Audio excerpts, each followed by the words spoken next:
Hey, good evening. Thank you for joining us on the Political Deep Dive. I'm David Valente. This week we are doing a fundraiser, not really a fundraiser per se. No one's going to be giving me any money or, we're not going to be uh, raising money to send to Ukraine. This episode, we're going to be talking about some of the charitable, we're going to be talking about the war, of course, but we're going to be talking about the charitable organizations that are raising money for Ukraine and getting direct relief to not only people inside the country, but people who have fled the country into neighboring states like Poland and Slovakia and Hungary and Romania, just Moldova as well. Let me bring on my guests. Uh, Brandon Warzybok is running a fundraiser on Facebook for a group called Razom for Ukraine. And Brandon, thanks for coming on. Tell us about yourself. Yeah, glad to be here. I'm a libertarian out of the state of Michigan. I've got a undergraduate degree in international relations with a regional focus on Central Europe. I was a student at the University Akademicna in Krakow. I have a lot of friends in the area. I have friends and colleagues that are unfortunately in the war zone right now. And so this is part of the world that's really important to me and very special to me. And this war is really very close to my heart right now. So I'm really glad you could have me on tonight. Yeah, absolutely. And you're doing good work. So I wanted to feature that as well. Also doing good work in his community is my partner in crime on the hockey podcast on Thursday nights, Travis Aurednik. How you doing, sir? Doing good, Dave. How are you? I am wonderful, man. Also, hi, Brandon. I haven't met you. Hey, tell everyone about yourself. Those who will not watch the hockey podcast know a little bit about you and what you're doing. I'm a hockey fanatic from West Virginia, and I'm like one of two. I think Dave's the other one. And I own an antique store here in Beckley, West Virginia. This is funny. I had no idea where you were from, Brandon, or where you're at. My girlfriend is in Krakow. Okay. Currently, for the time being.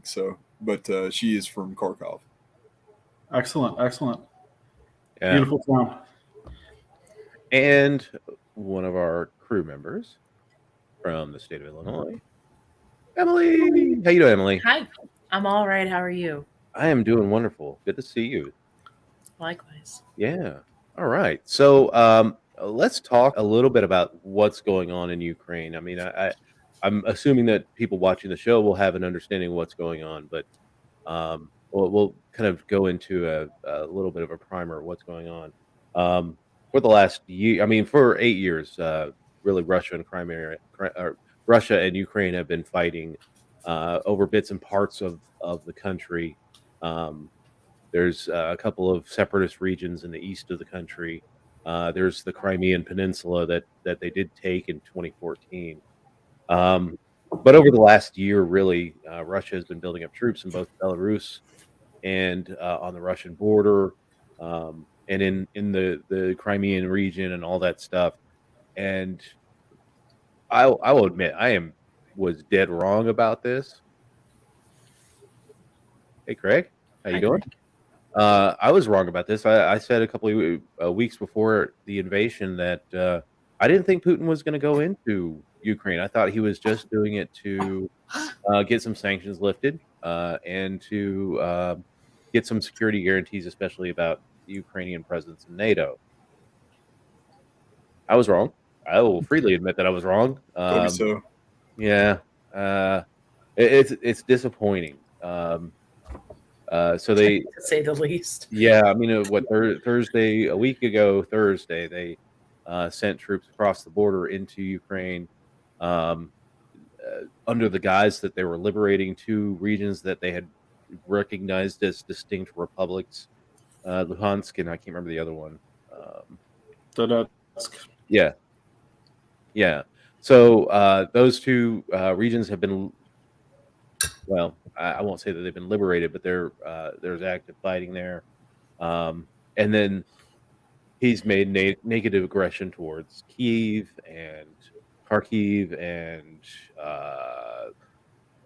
Mariupol, and all the cities are facing some kind of threat at this point. I think really the only city that really hasn't been hit too hard as Lviv, but for the most part, most of the countryside is under threat. We're also seeing bombardments of cities. The developments of the last couple days have been that they've tried to do some humanitarian corridors to get people out of the cities, but I was watching people trying to get into Kyiv today, and they're getting shelled.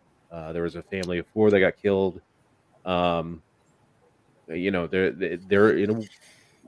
bombing, and I mean, war is hell. I'm not there. There's no illusions that we could have a totally just army on army, only army death war. Now this is street to street fighting in Ukraine, and it's awful. War is hell. Yes, the civilian corridors that you were talking about.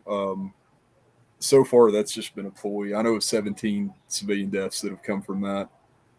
They're letting people get out. The biggest issue right now, as far as that goes, especially around Kharkov, is they have painters, which are like separatists that are going out in the middle of the night and lighting targets. And all those targets are apartment buildings or areas that have underground, coverage.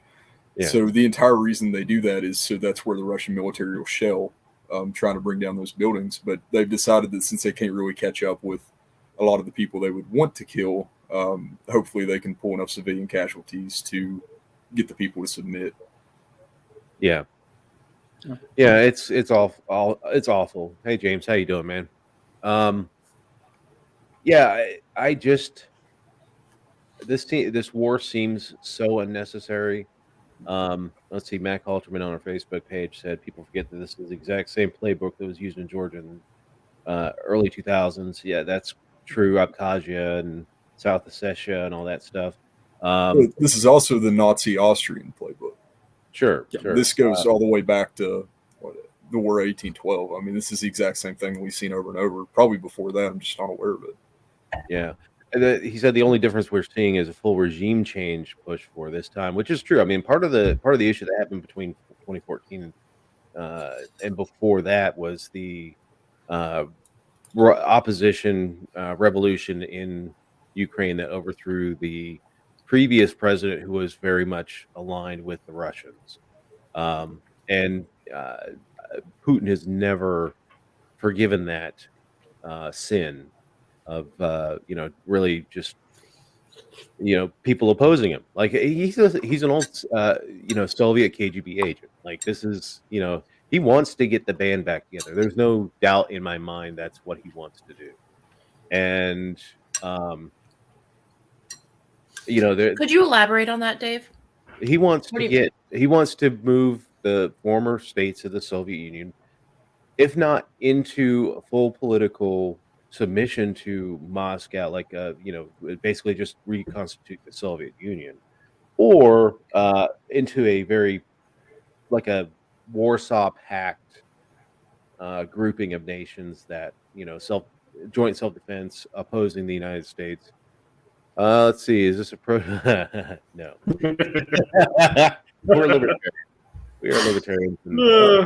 Yeah, and actually, he said that pretty openly. A lot of people don't realize what the Eastern Bloc was, what the meaning of bloc was. Yeah. It's just a shortened way to say blockade. And the whole idea was the first 2 world wars that Russia had endured, everything was coming from that side of Europe. So if they could push the start of the front as far away from Russia as possible, they would have a better chance of keeping it away from the actual border of Russia. So right now, the reason that he's expanding that direction is because of the encroachment of NATO, which sounds really familiar, No, right? not at all. Yeah, I don't think anybody here agrees with anything the guy's done. Welcome to this podcast. Yeah. Glad to see a first-time watcher. We're definitely not for governments, just on a general rule. So, But yeah, I mean, he's openly admitted that the reason that they're doing this is to form a barrier, a blockade between NATO and UN countries and themselves and Russia to push the front whenever there is a war, because they're convinced that NATO is just going to surround them and bomb them. Yeah. to push that front as far away as they can. So it's literally the exact same concept as the Eastern Bloc. There's no difference in this concept from then to now. He wants the buffer, and I get that. The Baltic states will never go back. They're NATO members now, so I mean that he's trying to get as many states now to not be in NATO, but since this invasion happened, states that have traditionally been out of NATO are really clamoring to get into NATO. We're talking like Finland has applied for membership. I believe Sweden is looking at it as well. Georgia has applied for European Union membership. I think this whole thing is really backfired on Putin to a large extent. I mean, one, I'm seeing how weak the Russian military is. Yes. Yeah, it's 1/10 the size that we thought that it was. Yeah, and they had us convinced that the Russian military was 9/10 larger. So now, realistically, he doesn't even have a big set of balls. Yeah. I mean, well, World War III will only be started if we engage. True.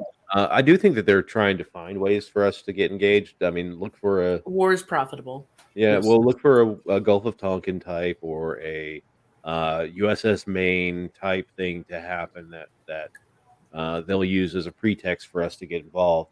Although they are protesting quite a bit, saying that they're not going to get American troops involved. Yeah, but we have EA-18 Growlers sitting on the border in Poland. Oh yeah, we're ready to go. The Growlers. I 100% expect that in the next 2 or 3 days, there's going to be Polish MiGs being lined up somewhere in Lviv. Yeah. And Putin's going to try to take that for what it is. But I mean, that's going to happen at this point. I think politically, the reality is the situation in Poland is as such that those MiGs will be sent to Ukraine to bolster their air force. Well, I heard that Turkey was supplying some drones. Yes. Unmanned drones. So, I mean, that's what I would be sending off against that 40-mile long convoy that's heading towards to Kyiv. That it's there. Yeah, they're there, but they're. I mean, I've seen attacks on that convoy, but yeah, they're still in column. But I mean, it's at an hour's notice. They're picking sides of Kyiv and taking it. But let me put that one back up, and I'll read it. Putin is a clown with a big set of balls. He's going to cause World War III, and Sleepy Joe isn't going to do anything. I really don't think we're going to stay out of this long. I really don't. But Putin wants a big buffer zone from NATO. He wants the seaport. He already has the Crimea. He has enough to get his ships into the Black Sea and a place to put them. He's killing innocent people for nonsense. That is absolutely true.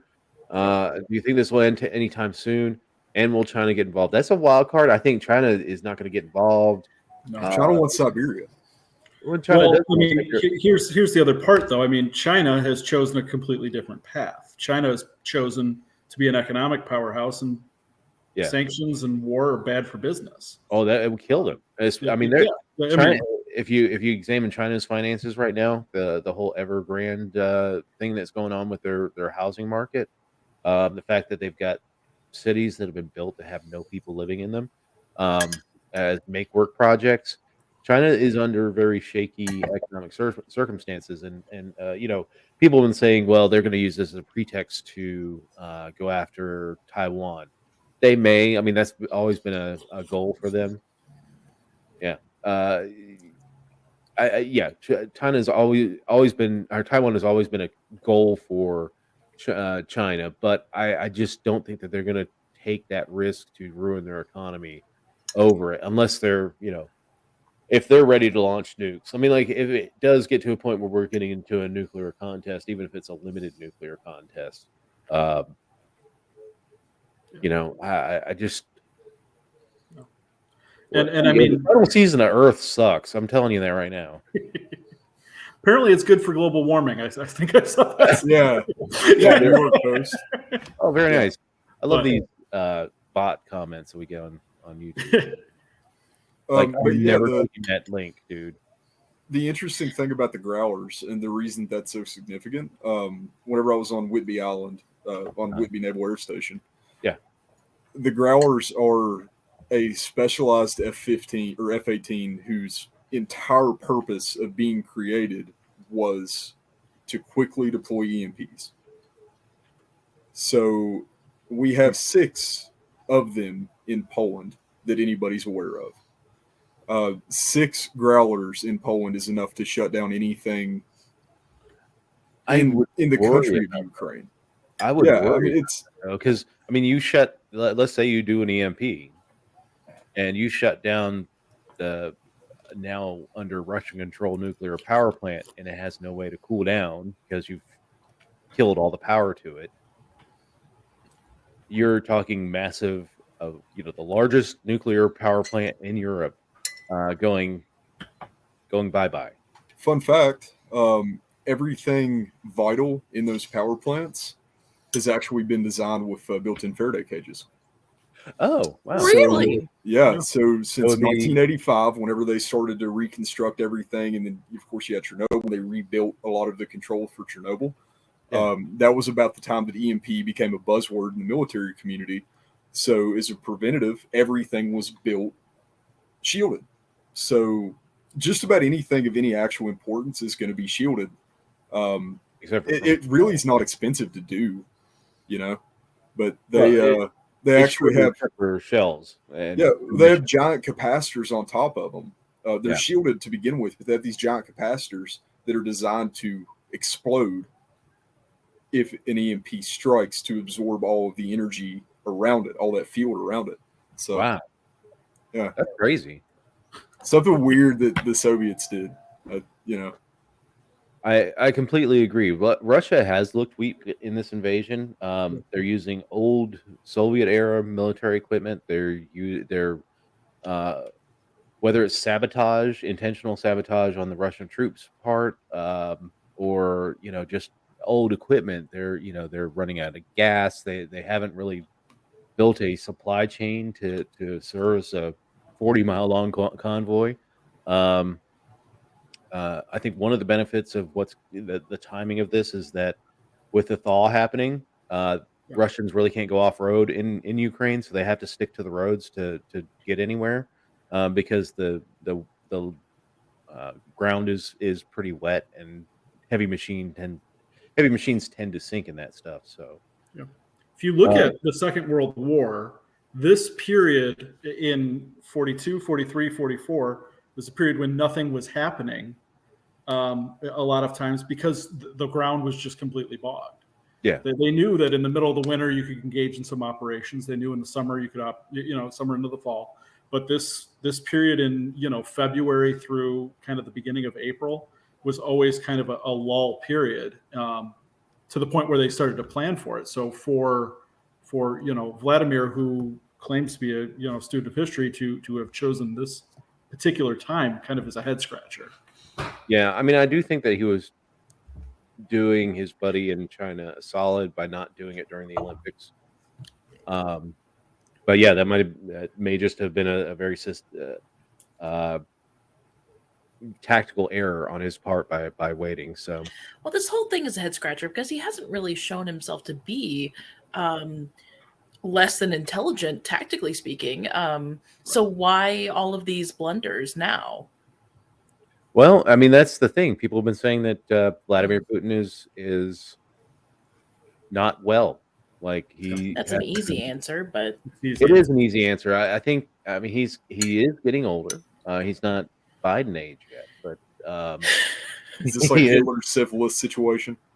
Yeah, it could be. I mean, like he's well, I think he's surrounded himself with yes men, and he's got this really tight inner circle that won't stand up to him, and he's believing his own narrative that he's putting out there. I really think that what's going to happen. I think the way that this ends is one of his generals is going to take him out. We can only hope. That's the only way to end scenario. That's the best case scenario. One of his generals either takes him out or throws him into exile or whatever. I don't care what they do with him. And then it'll be the first time since the Soviet Union there's a statue of a Russian general in Kyiv. Yeah, exactly. Yeah. So, And I mean, what you were talking about earlier, Travis, about this being, sort of a play for space, that during the Warsaw Pact era, what they had the benefit of was space in the event of a war. I mean, the other part of it that is really hard to underestimate with Vladimir is that he's a student of history. He has tried to the extent possible to basically lock Belarus into a alliance of states, and I think he intends to do the same with Ukraine for the exact same reasons. That these are all three Rus peoples. They share a common, ethnic background. Even within the Slavic group, these are, fellow countries. And he seems to think that basically the Ukrainians are Russians who just don't know it. And it's just so incredible to me that this war has been waged so badly that within 10 days, it's absolutely clear to me that if there wasn't such a thing as a Ukrainian national identity before 2022, there is now. Oh yeah, absolutely. And it's done. That's over. So there's no 200,000 troops that are going to be able to occupy Ukraine, institute a new government, and have it be something that 40 million people are going to go along with. We're seeing a really, really familiar thing for Americans. We have a world superpower going up against a country smaller than Texas, Vietnam. We have an entire populace that is rejecting that country, Vietnam, and we have everybody from adult men to 3-year-old children that are involved in the war effort in one way or another, in a lot less explosive form as far as hand grenades and 5-year-olds. But this is very, very similar to what happened to us. To be repelled as one of the largest militaries in the world. So I'm really hoping that this is going to be a similar circumstance, in that, except maybe North Korea won't go take over Ukraine at the end. But yeah. Well, I mean, whole pot situation. It's been difficult watching the news, and you see the Americans start berating the Russians for starting this conflict, and knowing our history over the last 30 years, it's like, we shouldn't pick on smaller countries under dubious pretexts. I mean, especially ones with a long history of being in the middle of conflicts that they don't want. It's the same thing with the Polish. Yeah. The Polish, because I got to train with some guys, awesome dudes. They scared me to death. Like the Polish general military is actually on the same level as most American airborne. Actually, I have a few friends who are Ukrainian special forces that are actively right now, they're painter hunters. That's what they do. So they're running the streets at night, looking for people that have illuminated objects and hoping that it's somebody they can kill, because that's all they want to do right now. It's hard to tell how many of those two guys and the rest of their team have racked up, but the Ukrainian special forces are probably one of the most elite, underrated special forces in the world, because they don't put out propaganda videos. They don't want you to know how well trained they are. They have no interest in that. So, most of your Ukrainian guys have all got new guns in the past few weeks. AK-12s have become commonplace for civilians carrying them. I can't imagine how demoralizing it would be to be a Russian soldier right now. And, you're in an APV, and then all of a sudden, half the APV goes down because of a Molotov. Everybody stacks out, and then you're wiped out by guns that are painted partisan colors. It's just, it's insane. I mean, it's the same thing as the Vietnamese with M16s. Well, I mean, and I do love the delicious irony of groups here in the United States who have long been gun control advocates, celebrating the fact that the government of Ukraine just handed out a crap ton of military hardware to basically anybody who wanted it in the defense of the nation, and like making our point for us, like we should always have these weapons. Why can't we do that? Yeah, we should. I'm okay with that government giveaway program. I think the one thing that helps that a lot, though, is the mandatory conscription service time in Ukraine. Ukraine has a mandatory conscription of 12 to 18 months whenever you turn 18 years old. Most of those people just end up backfield doing paperwork and PT. But, the Ukrainian military can at least trust that these people can field strip an AK because they were taught that in high school. That was, if you're a boy, you have infantry class. If you're a girl, you have medical class.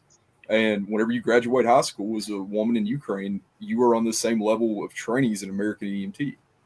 Right. So that helps a lot to trust a population because, at a young, impressionable age, they already had firearms in their hands and they were taught that they weren't toys. I mean, here I see people checking to see if barrels are clear by looking down with their finger on the trigger. It's at least have some form of training. You know what I mean? Right. Absolutely. Yeah. So, as a humanitarian, and we made the point that we're hypocrites for, suddenly caring about invasion when we've been doing this all along. Once this conflict is over, because I don't believe this is necessarily the time to start doing this, but once this is over, how do we keep the momentum going of getting people on board to stop invasions?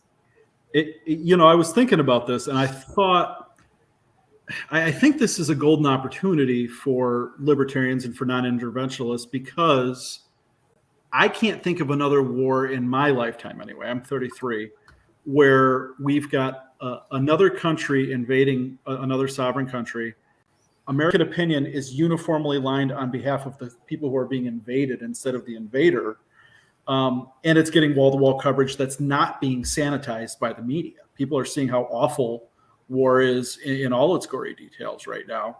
And I think if we finesse that properly as a liberty movement and as non-interventionists, this is the best thing possible for us because the next time the U.S. is thinking about invading some other country, I want Americans to think about, well, what about those Ukrainians?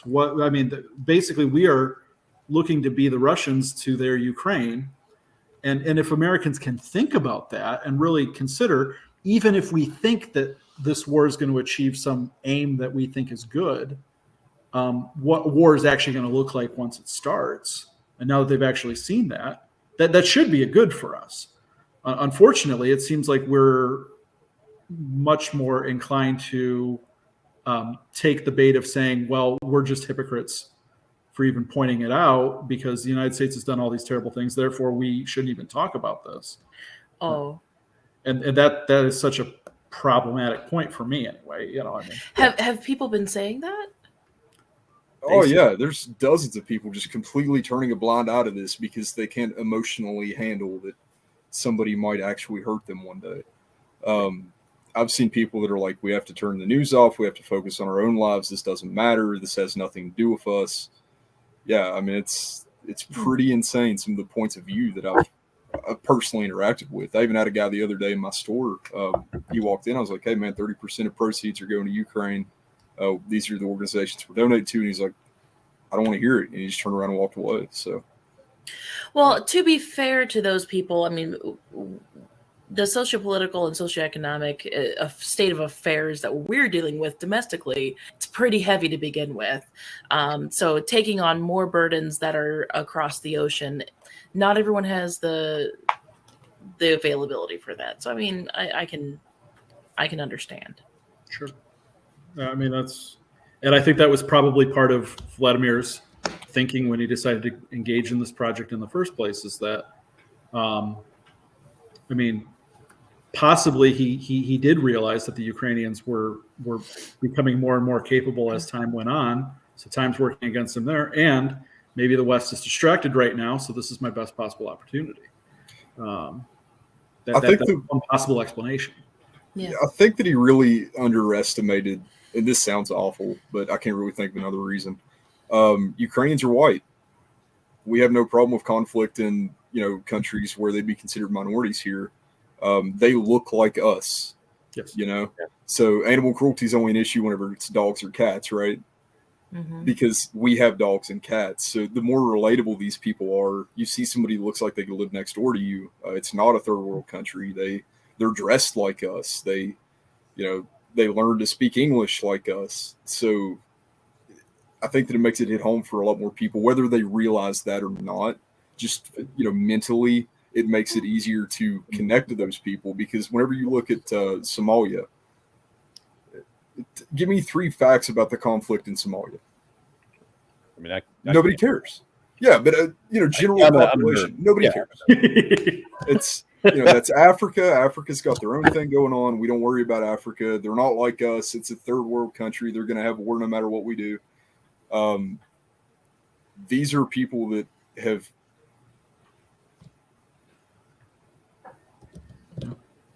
Yeah, that's. Yeah. No, I think that's that's I mostly accurate. The one thing that I thought was interesting is, and I think you make a good point, Travis, about these are people in Europe. I had always thought that we were dealing with, second Europe, that they're, Central Europe is kind of eating off of the value menu of Europe in people's perceptions. And I mean, if this were happening in France or England or something, there's no doubt that the United States would already be involved. NATO not even factoring into it. Yeah. I mean, that's in it. But I think you're right that even if this is Europe, it is still Europe. And to get involved in European wars far easier, just because, the whole idea of most of the American continent is descended from folks that grew up in Europe, or that their families' lines come from Europe. Mm-hmm. I don't know. I mean, I do buy kind of that whole racial angle that we turn a blind eye to brown and black people versus what's going on with the white folks in Ukraine. So, that's like what was the guy that, what was it, like 2012 in the Congo? I don't even remember the dude's name. That's how little I actually know. Coney, that Coney, yeah. There were thousands of people being either executed or sold into slavery as soldiers. And the best that it got in America was that we made memes about it, and there was like that one funny song. Yeah. So, it's a pretty easy issue to just slide over and say, hey, we actually don't really care about Africa as a population. Yeah, I mean, I do think that it's going to be, I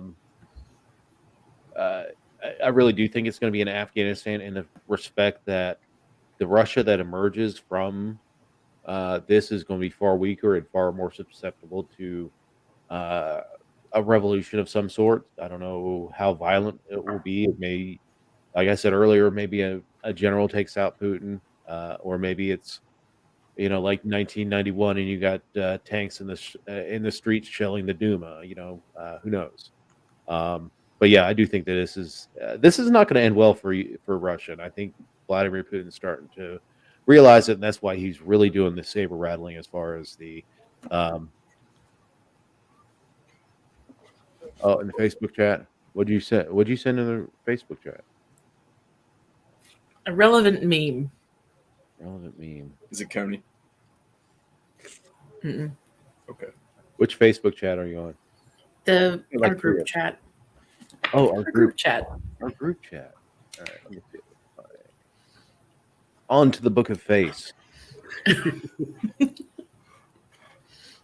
It's a fun little anecdote. When I was kind of brushing up, getting ready to start today, when some of the earliest like 12th century records in this part of the world, they referred to Ukraine, Poland, Lithuania as Boże Igrzishko, which translates roughly to God's playground. And it's this kind of it's an attempt at humor, but basically saying that this is a part of the world that's always going to be a conflict zone, always going to be a place where people are fighting and killing each other and dying. And that's proven to be true.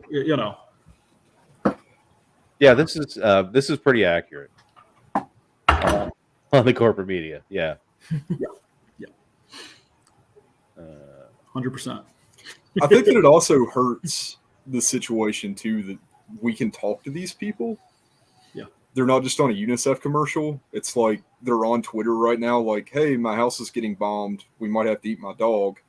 I haven't seen my grandma in 2 weeks, and I'm not sure she's alive, instead of, like, little brown kids running in circles playing with mud. Yeah. No matter how sad that is, it's not in your face 24/7. Yeah. No, and as we get more global communications and we reach out and have friends internationally, it's so much easier to actually get the story on the ground rather than relying on corporate media now. So, and the distribution of the stuff that's coming out of Ukraine is so much more democratic, because you can log on to TikTok and see a minute video about what's going on there. You can log on to YouTube or Twitter or any of these things. Although I will note that TikTok did start restricting access to Russia because they instituted a fake news law. Yeah. Sounds like Donald Trump. So TikTok will not be broadcasting from Russia. So we won't be seeing like videos of protests or anything like that. Which are happening. They're still happening. They had like 3,600 people were arrested today. Continuing, like, these people know what's going to happen to them, and they're still going out there and protesting this war. And I think that's awesome. Yeah, and treason in Russia is a lot bigger deal than it is here. Yeah. Like, treason in Russia is, almost guaranteed death still, in one form or another, whether it's financially, that you get the scarlet letter that you committed treason. It's a lot worse than being tagged as a felon in the United States. I mean, you become completely unhireable. You're the lowest level of patriotic. I think the only comparable in the United States is to get a dishonorable discharge from the military, or be a sex offender. Yeah, or be a sex offender. I mean, those two. They have a treason registry in Russia. That's an actual thing. The families of treasonous offenders are registered as possible violators. So they do the sins of the father, basically. Right. Yeah, jeez, that's crazy. Yes. Yeah, you're flagged by local police. The only thing they don't do is put a sign outside of your front door saying, "Hey, watch this guy. You might be working for the U.S." Yeah, I mean, that kind of reminds me of when I was in school and I would follow in grades after my brother, and they would say, "Oh, you're Vic's brother," and then I would just be cast with suspicion the rest of the year. So I know what that feels like. Oh yeah. But yeah, man, global communication is such a weird thing. I got a Snapchat the other day of a friend of mine that I deal in Russian current military surplus, and he actually sent me a Snapchat of like him making a joke from Ukraine of PS 336 chest rigs, Russian issued chest rigs, and asking me where I could pick them up. So it's getting weird over there. It is. So we talked about the war. We can get back to the war after a while, but the reason for the show is I wanted to highlight how people can help the people in Ukraine, the people who are helping the people in Poland and Romania and all these other states that are taking in. Now we're at like 1.5 million refugees. We're getting close. Yeah, somewhere in the neighborhood. Yeah, and Poland's, I believe they've crossed over 1 million now. Yeah, of those refugees. So yeah, I think this morning there were a couple agencies that hadn't been confirmed yet that said we were over 1 million. Yeah. According to antiwar.com, the UN has said over 1.2 million have fled Ukraine. 500 people have entered Poland from Ukraine. So yeah, it's a massive humanitarian crisis. Probably one of the biggest of the. I mean, I will still say that it was a lot more hidden, but what we did in Iraq and the amount of civilian casualties at this point are still higher. But this is probably going to be one of the highest humanitarian crises especially in Europe in this century, and probably since World War II. So, Brandon, go ahead and talk about your fundraiser. Sure. Yeah, I've got a fundraiser up through Razom, which is a U.S. Ukrainian-based charity. They're doing kind of sort of a broad, all hands on deck approach right now. Some of the money, I believe, is still going towards like body armor for the Ukrainian army, but the vast majority of it right now is going towards humanitarian aid. What's really important for us to think about too, in terms of fundraising at this point, is that yeah, we've got that 1.5, 1.2, whatever number of people who have been displaced outside of Ukraine, but the number of internally displaced is probably at least that, if not greater. And so there's a humanitarian need within Ukraine itself at this point as well. Yeah. As far as sort of Poland goes, the two counties where that border Ukraine are Lublin and Subcarpathia. Subcarpathia is where my family is from. Really incredibly beautifully part of Europe. But you're talking about the poorest county, voivodeship in Poland, and the third poorest out of 18. These are places where people make about 1/3 of what we make in the United States. And at this point, where people are going when they're crossing the border is some of them are sleeping on cots in like shopping centers. But the vast majority of these people are being put up by volunteers right now. These people are pensioners that are living on 1,200 zloty a month, which is like $400 or $500, and they're taking families of 12 into their house. So, I mean, it is incredibly, incredibly noble of these people to do that, but it's just not sustainable. Yeah. And that's why this humanitarian crisis is going to get so bad.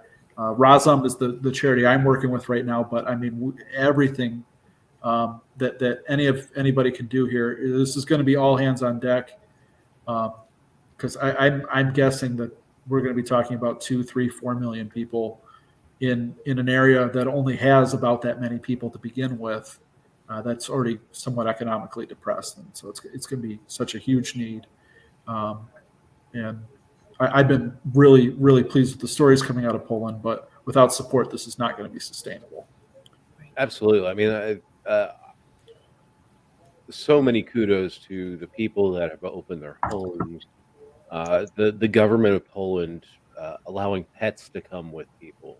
I thought was just an amazing act of kindness, because I couldn't imagine if I'm facing that situation, I'd have to leave, my Sophie behind. Like I couldn't do that. I'd just rather stay.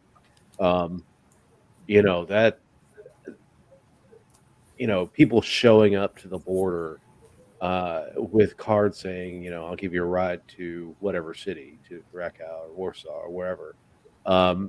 Just the outpouring of kindness of people who understand. Maybe they weren't alive when Poland was invaded by the Soviet Union and lived under the subjugation of the Soviet Union, but understand the stories and know the history of their country, and are repaying, or actually putting out there that this is how you treat people in a crisis like this, because people weren't doing that for Poland back in the day. So. Well, and it's a country that a month ago had, frankly, one of the worst records on being hospitable towards immigrants in Europe. Yeah. I mean, the fact that they did a 180 that quick doesn't totally surprise me, but I mean, it's not only them, but Hungary, Viktor Orban, is allowing immigrants, refugees to come in, which, he's been awful when it comes to immigration in Europe. He's mined the border. Julia a month ago was like super, super afraid to speak Ukrainian in public. She said the Ukrainian was the fastest way to get jumped. That was like, they were the scum of the earth as far as Poland was concerned. The only thing that they might have frowned upon a little bit more was like North Africans. Yeah. So, it really amazed me whenever they started to let them in at all. I figured that was going to be, the tightest border on earth at the time. So, yeah, it's she actually had, whenever she started her job where she's at now, she had been attacked for being Ukrainian, and that was like a normal thing. Just try to act as Polish as possible. Luckily, she speaks really good Polish, but that was a serious, serious concern. That's great. And I know that's been something that's been a topic of discussion is, Indians and African students that are trying to get over the border, that there were some reports of discrimination. And if you've ever been in that part of the world, it's an unfortunate reality that, yes, there is a lot of racism in this part of the world. It's, I mean, I wouldn't say it's unrecognizable from the rest of the world, but it is bad. Yeah. To their credit, the Ukrainian government appears to be doing everything they can. The Polish government is doing what it can. And I think some of the reports are a little bit overstated from what I'm hearing from my friends on the ground. But I mean, that is a factor. That is something that is part of this conversation that we're having about these humanitarian aid, and hopefully they're going to be able to get it under control. What I'm hearing is that outside of the first 2 or 3 days after this started, the affirmative steps are being taken to address that.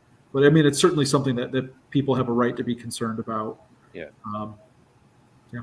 I also, the whole point that Putin made in his invasion is to denazification of Ukraine. I will acknowledge that there is the Azov battalion. There's people that are neo-Nazis, and I'm not going to deny About that. 6,000 people. There's more in West Virginia that would classify themselves as Nazis than there are in Ukraine. Yeah. I mean, there's a right wing everywhere, and there's no denying they were a major element in 2014. But I will guarantee that there's more. That's the country. No. Yeah, I will guarantee that there's more in our military that are neo-Nazis, because we're actually going after them right now. We're trying to root out the neo-Nazis in the U.S. military, and we'll. I found that whole point laughable, but anyway, I posted in the comments of YouTube, Facebook, and Twitch Brandon's fundraiser. It's also scrolling here at the bottom. I'm going to take it off here in a minute because we got other fundraisers we're going to talk about as well. So let's. And also his fundraiser, if you want to support the Ukrainian military, that is the only one that actually is going to the Ukrainian military. As far as like person-to-person donations go, of course, other countries are going direct. As far as I'm aware, that is the only one. I've seen stuff online where you can donate this much money to buy an AK, and it's absolutely BS. His is the only one that is actually supporting IFACs and first aid kits and necessary frontline medical supplies and things like body armor and they actually have a budget in certain areas for batteries for night vision and batteries for optics and stuff like. And a lot of that effort from his charity is going towards that. Yeah. So if you want to donate specifically to the Ukrainian military, that is who I would go through. Also, if anybody, if that's something that's really pushing them, and they would only be making a donation if they're really interested in giving money to the Ukrainian military, there are links on the Ukrainian national website for that. Also, I have several contacts that are soliciting donations via Venmo. Yeah. I don't want to put those out, obviously, on here, but if that's something that really drives you, that getting some military supplies for these guys, I'm glad to put anybody in contact, because I do have friends in the Ukrainian military, and they could use the help. I have a friend in the last week. We're libertarians. He has a lot of ammo, and he sent several boxes of ammo boxes full of ammo. There's a lady that chartered a flight out of New York heading that way. I won't say where they're going, but so at least some ammunition's on the way. So there are ways to get it out there. Just keep your ear to the ground. I didn't know you were friends with any NASCAR drivers. Yeah. Oh yeah, Bill Elliott's doing that, isn't he? Yeah. 1 million rounds. Nice. Wow. Yeah. But I think before we get too deep into the charitable giving, we do have to really note that we're in a crisis, and people want to do things. People want to help. People want to give money and help their fellow people and take care of them. But in instances like this, You're going to see a lot of people posting things on Facebook and the internet trying to drive certain types of donations. Like I saw one this week where, and it sounds kind of neat, like a interesting way to donate to people. But they said there's people in Ukraine that have Airbnbs, and people are renting out the Airbnbs for several nights to send them money directly, even though they're never going to stay in it. I mean, it's a good thing, but I mean, it's an interesting thing, and I think the first couple of nights it probably was a fairly legitimate way to get money to people in Ukraine. But now that it's out there, spread this wide, you're probably going to see a lot of scammers putting up phantom addresses in Ukraine to scam money. And whenever you see people wanting to give money, the scammers are not that far behind. So really, I mean, a lot of the stuff that we're talking about are verified, legit organizations that you can feel safe about giving your money to. A lot of them do tax stuff. So if you're making charitable donations, you get a tax write-off on those charitable donations. So that's a good thing as well. Less money you got to send to the man. So, and libertarians love that too. All right, Travis, we'll talk about your fundraiser that you did with your store this week. Yeah, so we're at $642 donated. Excellent. So far. Now I'm running this again Friday and Saturday, but I took 30% of everything I made. I don't care what I had in the item. Antiques is a weird business. Some stuff I'll make 10% on, some stuff I'll make 90% on. It kind of depends on wherever I bought it and what the mood is. If it was $20, $6 of that was going to Ukraine. I don't care what I had in it. I don't care if I lost money on it. It's whatever. So 30% of everything that came in that went through my register immediately went to donations. So that got us, close to 600. Actually, today I made a $100 donation in memory of one of my friends that died on the front in the initial invasion. But we're trying to do as much as we can, and honestly, I don't feel bad about it because I'm not fond of taxes anyway. It's an easy way for me to give something to somebody that needs it, and it honestly doesn't cost me anything to do that. At the end of the day, I was going to have to pay this money in taxes. Now I'm getting a write-off for it. I'm not going to sell enough stuff to surpass how much I'm going to have to pay in taxes. I'm not going to hit the limit on how much I can actually give. So, right now I'm investing money in other people. And what I mean by that is this is money that I'm not going to have to pay to the government, and instead I can give to them. Yeah. So, the investment is I'm going to have a lower bill later because of what I did today. And we've been doing a little bit of extra stuff on the side. I just sent 700 Aimpoint optic batteries to Poland, which are on a truck now headed to Ukraine. We've been buying some tents and sleeping bags. There were some level 4 plates that just went over. A buddy of mine donate. Well, he didn't donate, but he sold at cost. He's running a business too.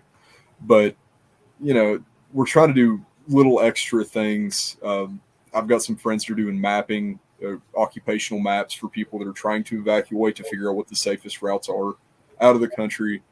I know some guys that are running gas right now into Ukraine. So just different little things. But, from our at-home perspective, the best way to give money is through, I think you said you have 8 charities tonight. Yeah. You've got listed. If you see somebody selling T-shirts on Facebook and 100% of the proceeds are going to Ukraine, they're full of crap. I don't care who they are. I don't care what they say, unless they are actually registered as a charity. Even in my case, honestly, what I did is kind of shady. Whenever I said 30%, you don't know how much money I actually made. I hate to say that, but in the state of things, it's true. I think that because I have a vested interest in this, it might help my case a little bit more. I actually made sure to donate a little bit more than 30% just to stay above board. But, any business that's not willing to, like the first run I did of this, the day that ended, I closed my door. I think I had 2 people call. They were like, "Hey, I'm 40 minutes away. Are you going to be open until 7?" And I was like, "No, I close at 6. Come on in." So I stayed over a few extra hours. They spent another $18 or something. I added everything up, and the very first thing that I did was post on Facebook a screenshot from CARE with the donation amount on it in my name, and a screenshot from UNICEF with the donation amount on it in my name. If you see somebody that's been doing this since the start of this, they're selling ribbons and they're $5 a piece, and 90% of it's going to Ukraine, and they're not providing anything at all that says that they've made a donation, they're probably profiteering. And it's sad that it works that way. But I mean, even in my case, businesses that are doing this stuff, you still kind of have to hope that they're going to stay above board. Absolutely. I didn't ask anybody to come in and just hand me money.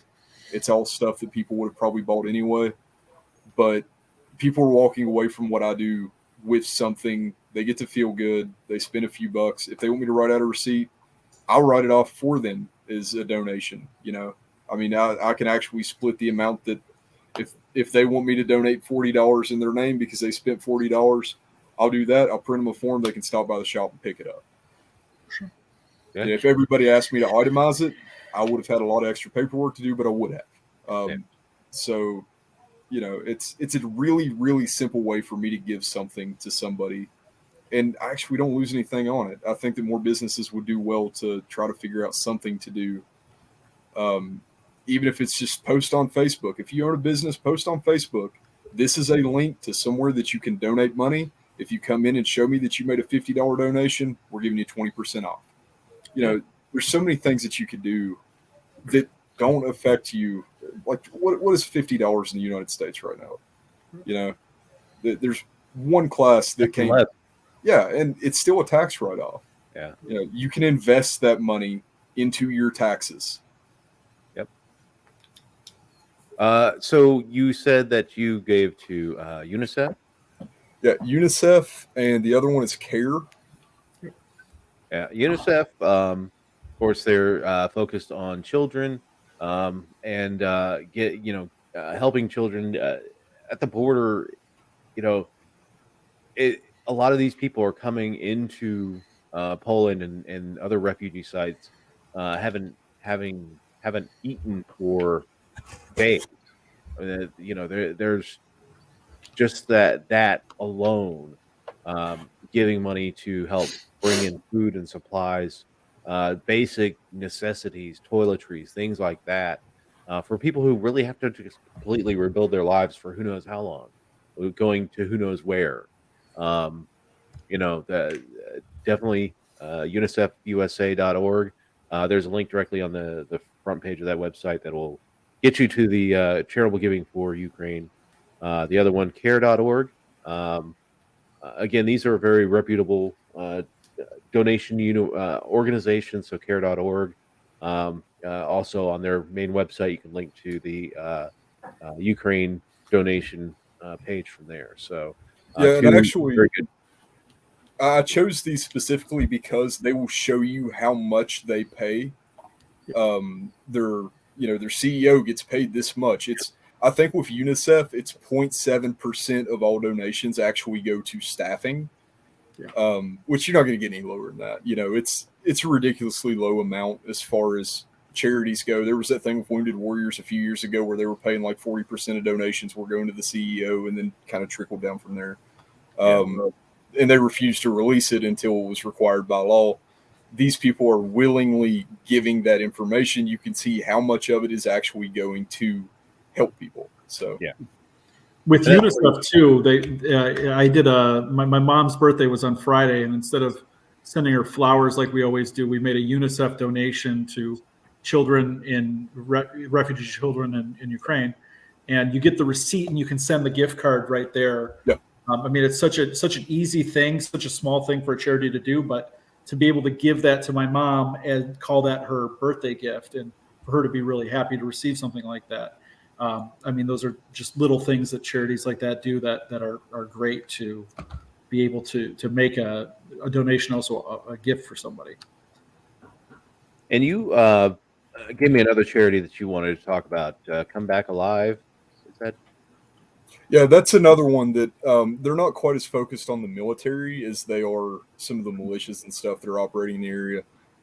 They're sending a lot of life-saving equipment Okay. to actual combat zones.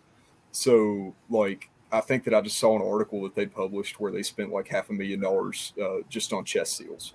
I mean, it's crazy amounts of money. It's as a medic, it's something that, like, whenever I saw it, I got excited. I was like, yeah, these guys this is stuff they need. So Yeah. I was really, really, really happy that I was able to find that one. And they're another registered charity. They fall right in line with anybody else you're going to talk about as far as their credentials and paperwork. So that's I know that a lot of the stuff is going to the military, but like I said, the other one is going to be the fastest way to get to the military as far as anything that they need. It's kind of hard to tell who they're distributing the medical supplies to, but this is one of those ideal situations where pretty much anybody that wasn't issued it probably needs it. So, Absolutely. I also have been looking for relevant charities that I think will help, and they're doing good things on the border to help the refugees coming across. One of them is a kind of a local guy to me. When I lived in Washington D.C., he was a local restaurateur. Has several high class restaurants in the D.C. metropolitan area. A guy named Jose Andres. And he runs this thing called the World Central Kitchen, and they do things. It's not just in international. When we were having some hurricanes, I think he got started in Katrina, um, and whenever there's an emergency in the world, he gets food out to those people and cooks good food. Not it's not like the Purina human chow that UN tends to drop off in these locations. calorie bars. Yeah. I mean, this is actually good food. He's a wonderful chef. I've eaten at a couple of his restaurants, and very good charity. Again, I base this off of actually seeing his work, where he's worked domestically and internationally to help people. So World Central Kitchen, it's kind of like the Doctors Without Borders of the food game. So food relief. He's been set up in Rzeszów, which is the capital of Subcarpathia, and they've been doing a lot in that area, not just to get food out to people, but also they kind of make it a fundraiser opportunity as well, where he's doing like small plate options to get people interested in the charity and to donate money, and then he's turning around and using that to feed the refugees that are coming over the border. So it's really a neat effort what he's got going there. Yeah, he a few years back he had a big thing. I think it was Nationals Ballpark in DC, where everybody would come in and it was kind of like a food event, and it was you buy the food and all this money was going to World Central Kitchen. So he does a lot of really cool stuff in the city. So if you're in the DC area, Jaleo, I believe. No, Jaleo's the place next door to it. I can't remember the name of his restaurant in Crystal City, Arlington. But there's one there. There's a couple in downtown DC. You get a chance to go to a Jose Andre restaurant. They're phenomenal. So I'll have to check that out. I have to be in Lorton in a few days, so okay, I'll be out there. The second one that I found is Global Giving Ukraine Crisis Relief Fund. Again, this is an organization that's really funding refugee actions on the border, getting people the supplies and things that they need, food, water, all that stuff. Remember, I mean, we're talking about cities like Mariupol that don't have water right now, haven't had electricity or water. There's no food. They're trying to get people out of that city to, get through the humanitarian corridors, although that's failed twice. But, these people are coming and they're going to be hungry and they're going to be without pretty much everything that they own. So, again, a good organization that's set up on the border. And I will be posting these links in the chat of after the show, just so everybody has links to it. So I'll be posting that in YouTube, Twitch, and probably not Twitch, but YouTube and Facebook and Twitter, just so that people can see where these links are and actually link to them. The next one, the International Rescue Committee. They again, another great international committee that focuses on relief efforts in various parts of the world. And right now, their number one priority is Ukraine. Is pretty much all the international relief organizations are. So rescue.org is another one. And finally, Save the Children. Save the Children has a charity is that, again, they're focused on, as the name says, the children in the conflict. And these are the innocent folks that, they have no fault in this because, they're not voters. They're not. They're not trained in the military. They're not. These are just kids that are caught in the crossfire. I mean, it's just watching the coverage today of that. People escaping the town outside of Kyiv to go into Kyiv, and then a family of 4 getting killed by a Russian tank shell. They're just laying on this the side of the street, like, and it's 2 young children, and it's just fucking awful, absolutely awful. So yeah, Save the Children. Save the Children. I think if you go to the main website, you can link off of that, but that's the longer link directly to that page. So, but these are all great charities, and I encourage people to give money to these charities. If you find any other charities that are legit,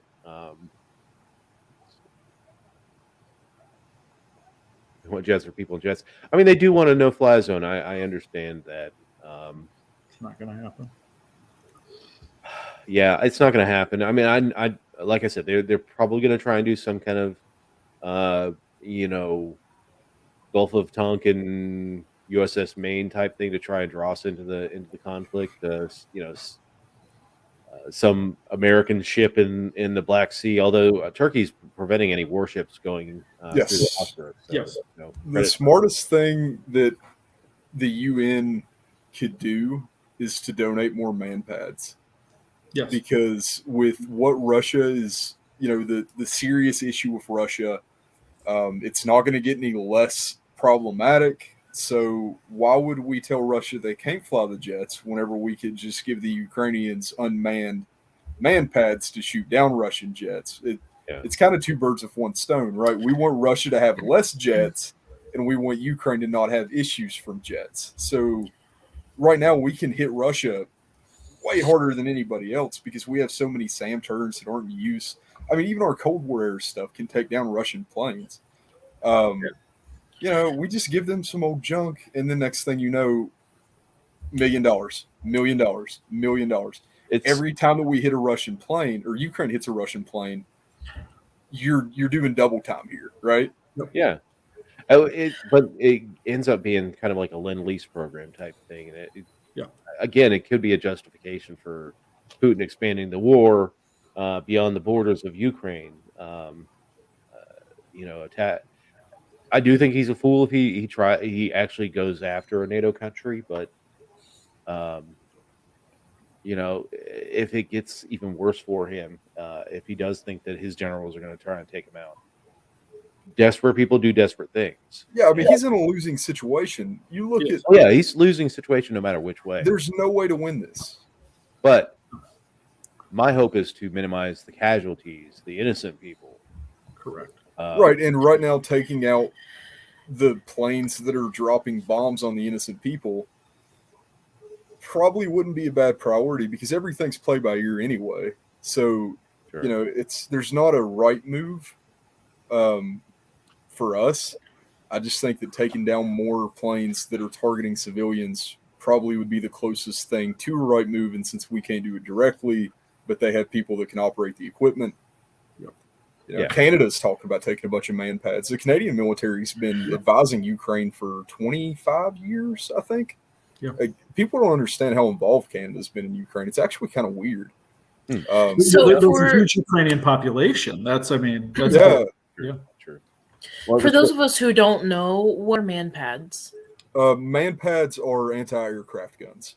I was thinking okay. taxi pads. little handheld units, like Shut up, Dave. not little, but I mean it's something They're handheld, but yes. Yeah. okay. Yeah, One of the big things that's been coming in sort of Polish Twitter, to the extent that exists this weekend, was the Purin, which is a new man-pad system out of Poland that apparently has been deployed and apparently was used Thunder. to take down a couple of the Russian helicopters this weekend. Yeah, those things are sick, man. Well, and what's really neat about them is that they're designed to be shot from like 200 yards away. Right. Like you see a helicopter, you pull it out, you shoot it. And the Polish are so jacked right now that their system is being used to shoot down Russians. Yeah, I've seen videos. I mean, it's like from the Polish old bars where they're like just- ethnic hatred is being revived, and I don't want to celebrate people losing their lives, but that's what these are. I don't know, man. I think if you're going to pick a time to celebrate people losing their lives, the invading country that's killing civilians, if you really need to scratch that itch, this might be the time. Sure. Yeah, I mean, that's the danger. I mean, that really is the danger that we've supplied so much already. I honestly think that if he was going to do something about us supplying weaponry, it probably would have happened a while ago.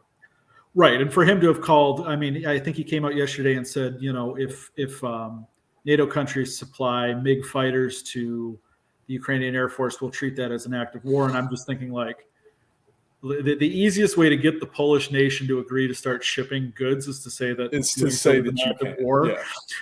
And I mean, the other part of it is like, where are you drawing your line? Because we're already sending, I mean, every weapon that's coming from anywhere is going through Czechov Airport right now in Poland. So you're going to draw the line at the airplanes when, you know, 1,000 Stingers have gone through that corridor in the last week. Like, yeah, you know, and I mean the MiG-29s aren't actually even really that big of a threat to the Russian military. I would be more concerned with Stingers. You know, America's been supplying Stingers, which are anti-tank. They're kind of a shoulder-mounted anti-tank system that locks onto a tank, and then it just goes. And well, I hope they hit the those hyperbaric bomb.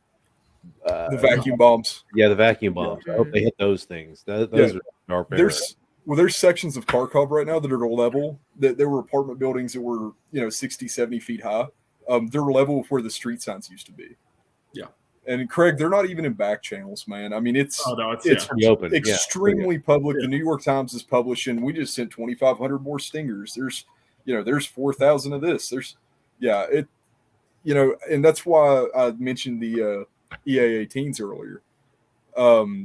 The Growlers, if we happen to lose a few of them, one of those, the capabilities of one of the bombs that they carry, the EMPs that they carry, would take out more than that Russian convoy. Yeah. If Ukraine could somehow acquire one AC-130 right now, there is no convoy. So I think that the biggest concern is our weapons being too effective. I've seen the memes about all these former Warthog pilots watching the Russian convoy, like just twitching. Yeah, I mean that's just ducks on a pond. And the APCs that Russia's using, it's the new model, and they had developed this new Kevlar tech system. They are sponges. You can shoot through it. It's plywood. I don't know how Russian testing ever proved this. One of the weird things about Russia is all of their military contracts are through state-owned weapon systems. Right. Yeah. So Kalashnikov Russia is a state-owned institute. All their weapons testing is done by the state, and it's the same guys that designed it, tested. So that's really proven to be an issue. There is no free market on who's doing military contracting. A lot of this stuff's just falling apart. Well, I read a fascinating Twitter thread about kind of recent Russian military contracting history. And like right after 2014, they brought in a reformer to try and update the military system, because they saw that they didn't really perform that well in 2014 either. He started ruffling feathers within that, their military industrial complex, which is state owned. And with that, he fell out of favor and he got put out. And now they brought in another Yes, crony man. system Yeah. to be the head of the defense industry, head of defense in Russia.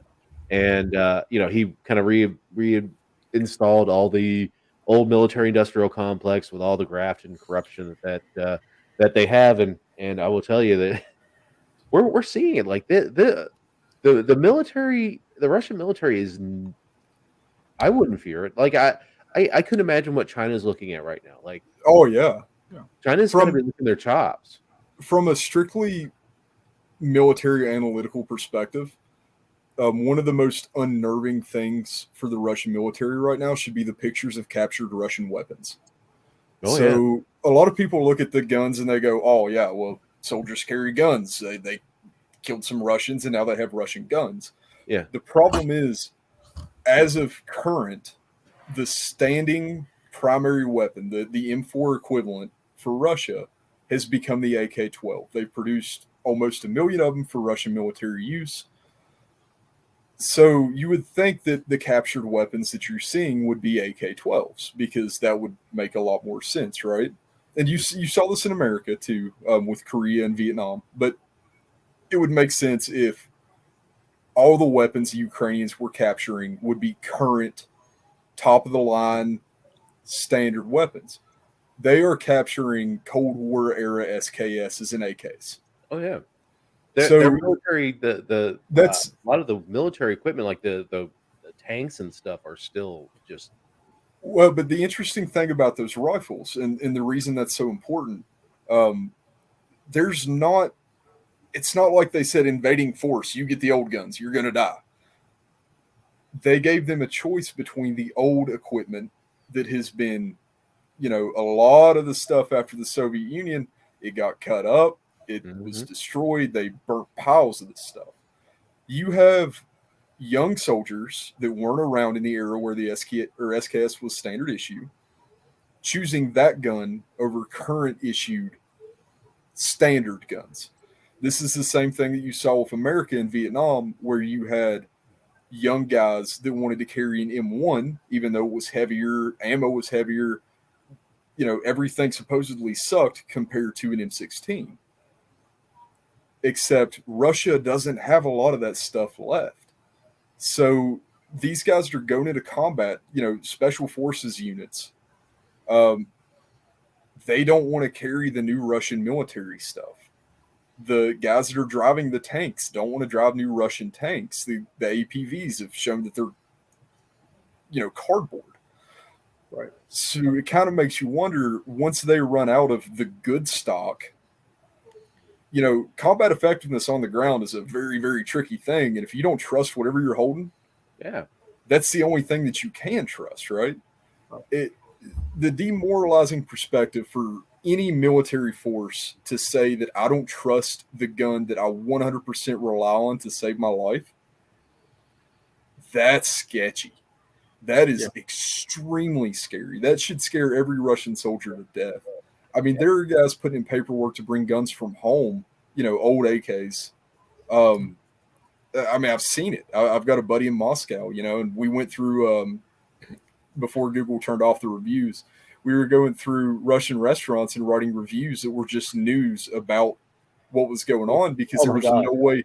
If you shut down the reviews, you shut down Google. So they would have either had to turn the internet off because Google refused for the longest time to show no reviews, right? So if you want to get news to Russia, all you had to do was write reviews for restaurants. You give them all 5 stars. They don't deserve any flack there, but you write reviews and you either shut down Google or you let people read the news. So we were putting in news. I'm waiting for my phone to get hacked by the Russians now, because I'm sure that somebody's mad. And then it blew up and it became this big thing. But we have so many stupid ways that we're getting news to people in Russia. Yeah. Through him, I'm channeling news that's coming from Ukraine and Poland, and he's getting it. And this guy is handwriting papers and putting them in newspapers. And it's crazy. Like some of the stuff that that we're doing to get news. And that's why you're seeing these riots. You know, St. Petersburg, they arrested 6,000 people in one day. Yeah. So, Travis, what are the ramifications of military men not trusting their weapons? What are their options? Die. Oh, fuck. Okay. Yeah, no, I mean, obviously they're going to use everything to the fullest extent that they can. It's just, you know, whenever you start to add this stuff up, whenever you look at morality as a whole for any people, right? You know, gas prices in America are high. Nobody's going to go out jump off a bridge because of that, right? But, you know, you have news is coming back from civilians in Ukraine. I sent Dave a video earlier of a captured tanker who was 100% convinced that he was going to liberate Russia. He was gung-ho. They're saving people. Really, the only force that you need to feel like that right now is the pilots, because if the pilots won't fly, you know, that ends the war. I mean, because what's on the ground right now is, as far as actual ability, I mean, yeah, obviously it's an issue, but it's not like a super high level issue like vacuum bombs, right? You know, you've got a lot of these guys thought that they were going into a training, and originally, whenever that came out, I thought, yeah, they didn't tell the military what they were doing. Whenever that came out initially, I think on the first day of the invasion, there were 4 guys that were captured, and their story was, we thought that we were going to a training exercise. We're scared. We want to go home. And I was like, that's BS. The Russian military said, hey, if you're captured, here's what you say. And then that's a believable story, right? That sounds like something that Russians would do. I mean, they're the best at propaganda and, you know, reverse intelligence in the world. And then it started to come from over here and over there, but they're telling different stories that all kind of come to the same point. And it's a lot more creativity than I would expect to see from a note card that you were issued pre-invasion. Right. You know, now guys are starting to figure out that Ukraine's doing a good job of putting signs up on the street that say, hey, we don't want to fight.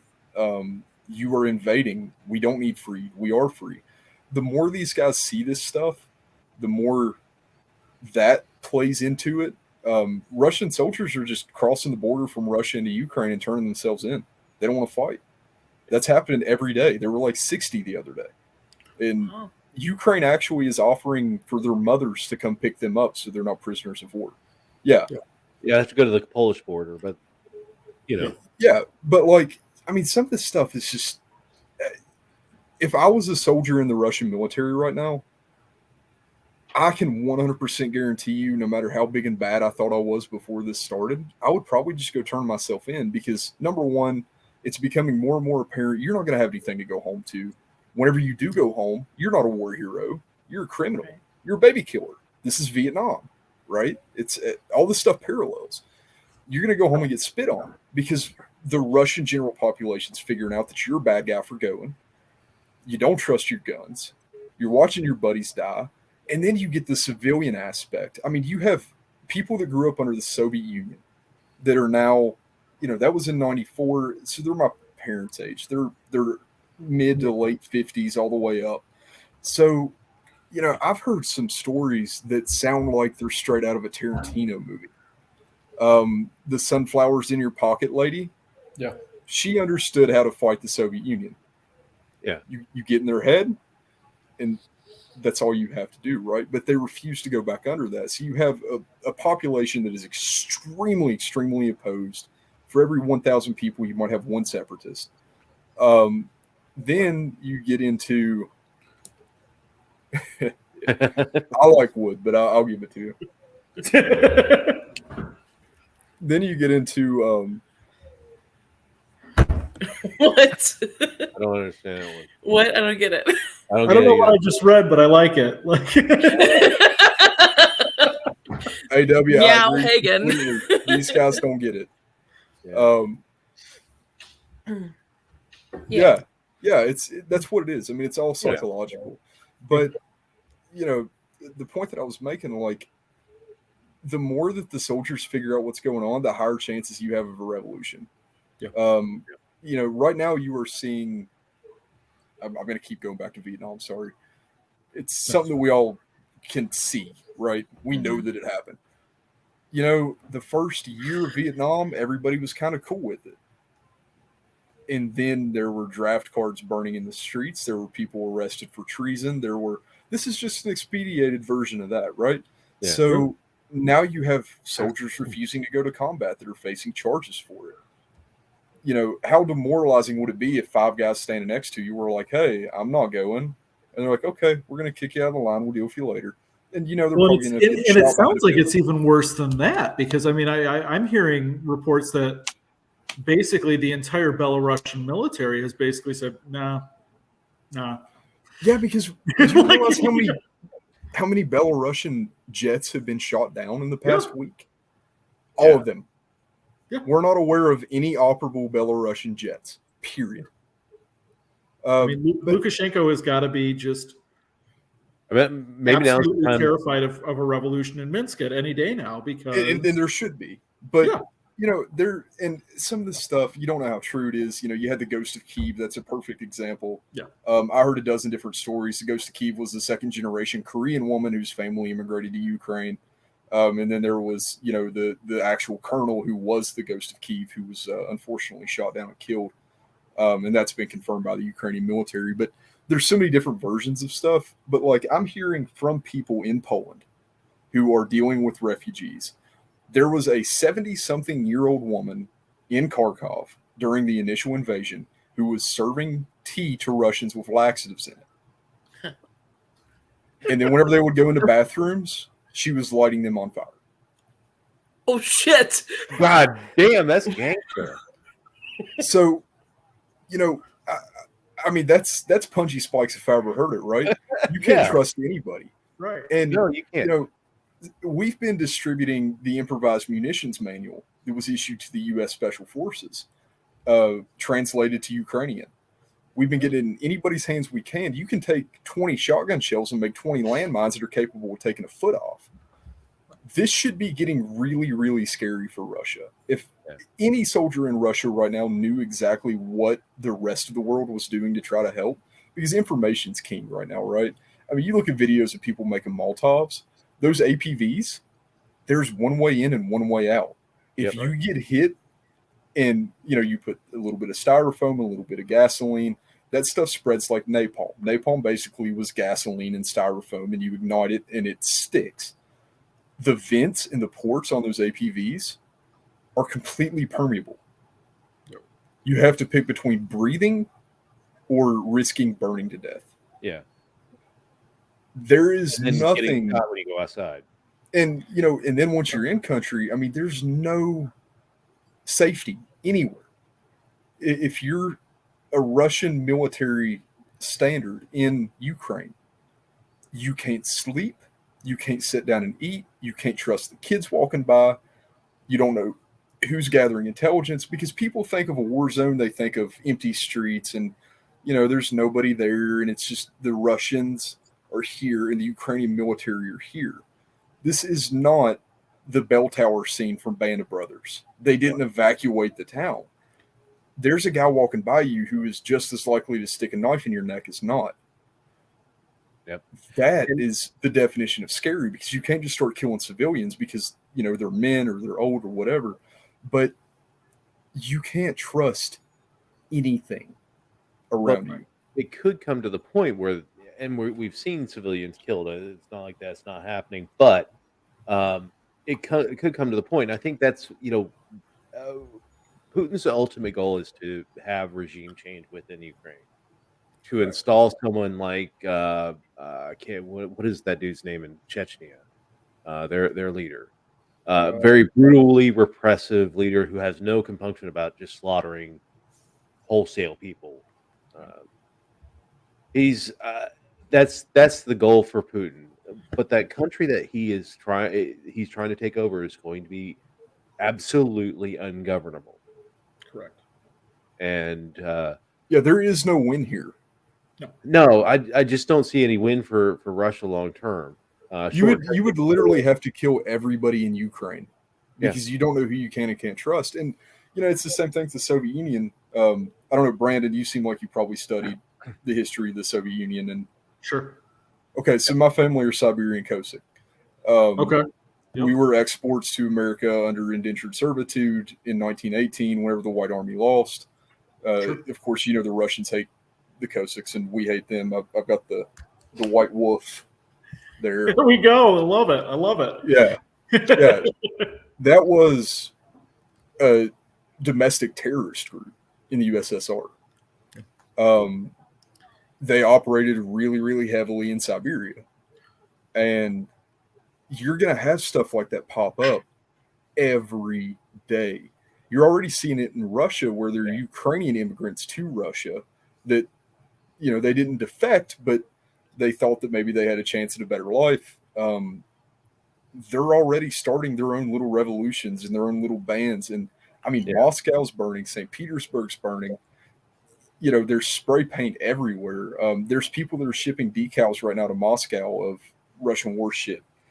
In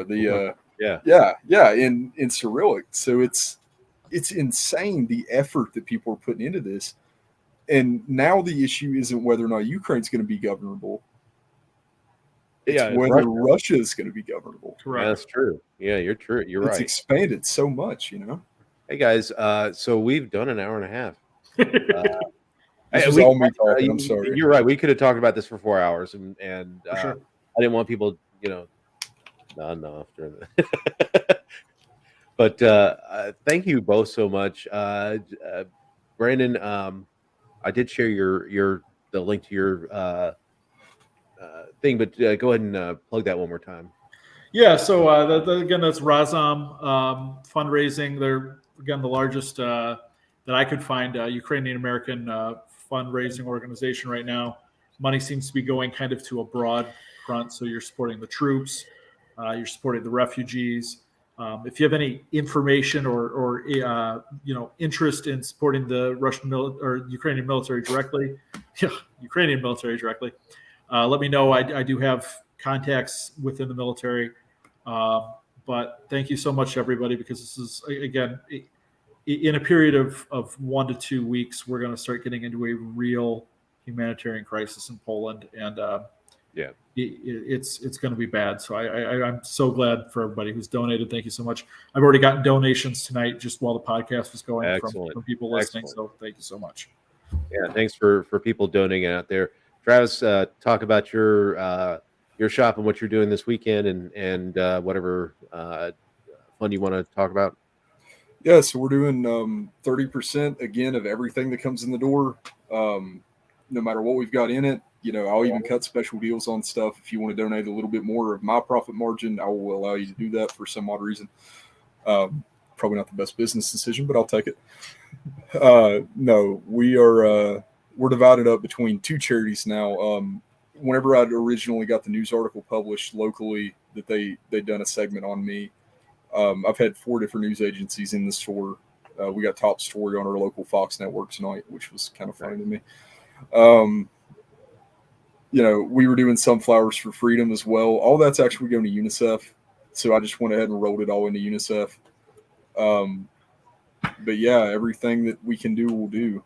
If right now there's people that are donating to me in memory of somebody. That's something we're more than happy to do. We'll be more than happy to give us your address. We'll have the card shipped to you from UNICEF or CARE, whichever one you want. So, yeah. Well, gentlemen, thank you so much for joining us tonight, and thank you for doing what you're doing. And I think the greatest thing about Libertarian Solutions is trying to find the ways to actually do something that helps people without making it a government issue, using the force and fraud of the government to do it. And that's why I wanted to highlight your work and getting that out there and telling people how to get engaged. And hopefully the warnings about making sure that you're donating to legit company or legit charities resonates, because the worst thing you can do is just send a whole bunch of money and it goes to someone's pocket and doesn't help anybody.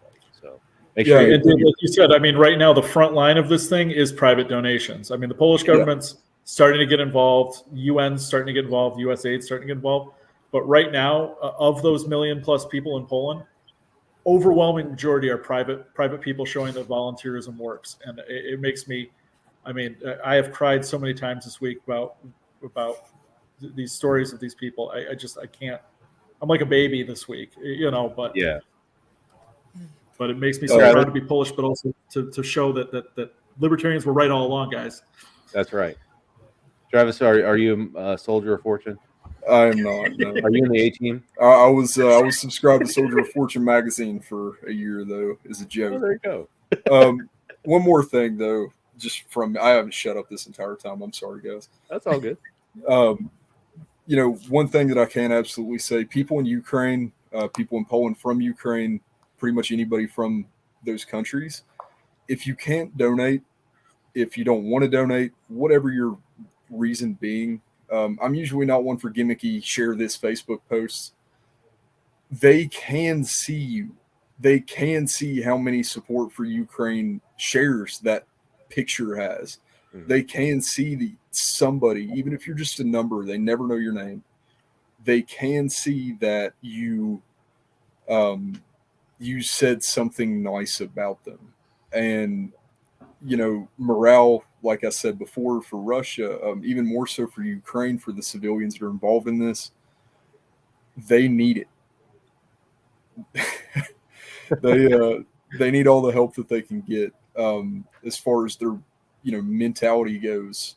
And seeing people from the U.S. and from other countries, from any free country in the world or as close as it can get, saying that they support Ukraine means a ton. It does. And Emily, you got anything for the week? No, I don't. I mean, how could I? I didn't let her get a word in, dude. I think it's no, not at all. You're both very well informed, well educated. I learned a lot from both of you. Thank you very much. Yeah, and that was a good note to end on. Thanks everyone for watching tonight. AW. Craig, James, all you guys mixing it up in the comments section. Mac Halterman out in Facebook land on my personal Facebook page, chiming in. If you're watching on Facebook, YouTube, LinkedIn failed tonight. I don't know why that happened, but Facebook, YouTube, Twitch, Twitter. Thank you for watching us tonight. I really appreciate it. Give us a like, a share, subscribe if you can, just to boost our algorithm and get people more eyes on the show, because I think shows like this really help move the button on this issue. So anyway, thanks everyone for joining us this week, and we will talk to everyone next week. Thanks for having me, Dave. Yeah.